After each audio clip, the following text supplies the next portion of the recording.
own Abbas Hussain from Behind the Gloves, and I'm here with Mr. David Haye. David, we're here at the Canelo-Khan press conference.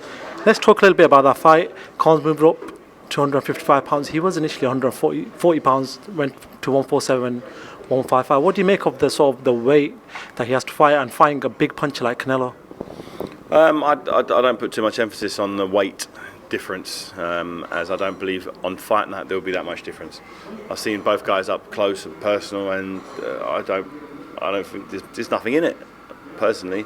Although Amir Khan's based his career at light welterweight and welterweight, and obviously Canelo is kind of the current middleweight linear champion, I think people are putting too much emphasis on that. I believe come fight night, Amir Khan will be at his best because he wouldn't have had to drop 20 pounds like he normally does. I know in my experience, my chin's better when I'm fighting bigger guys than it is when I'm fighting at cruiserweight, because I had to drop 20 pounds to get down to the cruiserweight limit. So when I got hit with a shot, my legs weren't as sturdy underneath me, and I think that's what happened to Amir Khan on occasion. He boiled down too much, and he's grown. He's a big guy now. He's wide.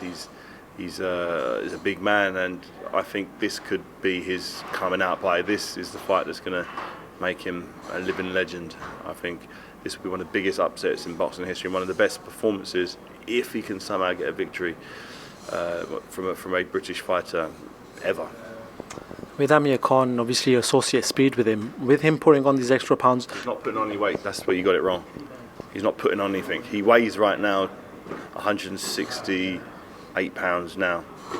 So if you wanted to put some more weight in, then he'd be about heavyweight then. That's the way. Everyone's getting that wrong. Everyone's saying he's putting weight on.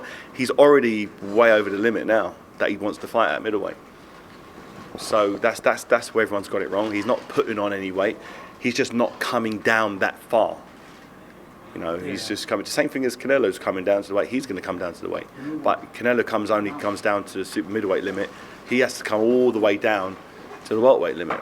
So that's the difference. Yeah. Amir Khan's used to boiling down more, and I think that has a negative effect on his performances. I think this time around, because he's used to fighting faster guys, as long as he spars with welterweights, I don't really think he needs to spar with midweights, because midweights are slower. He needs to spar with fast guys. He doesn't need to punch with Canelo Alvarez. If he punches with him, he's going to have a hard night. But as long as he lands his shots and moves his feet, I'm predicting a points decision from Amir Khan. Just want to discuss yourself. You fought Mark Demore earlier on in this year. You sold at the O2. Great viewing figures. Is it great to be back? Yeah, it's fantastic. The O2 Arena was really rocking and buzzing. We had a real good sort of carnival feel there. We called it Haye. Yeah. And we had musical acts. We had loads of fun and excitement. Doing the same thing. I want to make it bigger and better every time. And next time we're working on a few things, a lot more entertainment side of things happening. So a few announcements coming along the way. But exciting time. So May 21st, back at the O2 Arena. I'll be announcing my opponent probably next week at some stage. Just working on trying to nail someone down at the moment. But yeah, good, exciting times for me. I'm just happy to be back, and obviously with the big fights in the heavyweight division, it's a good time to be getting back into it. What sort of names are you looking at the moment? I can't say any names at the moment. What about Shannon Briggs? That's a name that's been... He's a name. There's lots of names out there, but I can't. I could give you a list of 10 names, but okay. Doesn't. I'm going to fight. So everyone just needs to be a bit patient and wait until I've got the name, instead of speculating every 5 minutes. Once I have him and they've signed on the line, I can announce someone now, and it won't be the guy probably. I can announce 4 people I'm talking to at the moment. And only mentioning all their names. It's a waste of time. So I'd rather just wait until I've got the guy to sign. Then as soon as I have the person signed, I'll announce it then. Every time your name gets mentioned, since you've come back, Anthony Joshua's name gets mentioned. That fight realistically doesn't look like it may happen this year. Is this something that you're envisaging to happen over the next? I've got no clue. Hope so. He's got a fight against Charles Martin lined up for the IPF title. If he wins that fight, then yeah. If he doesn't win that fight, then no. It's sold down. And same thing with me. I've got a fight May 21st. If I win that fight, it's a possibility.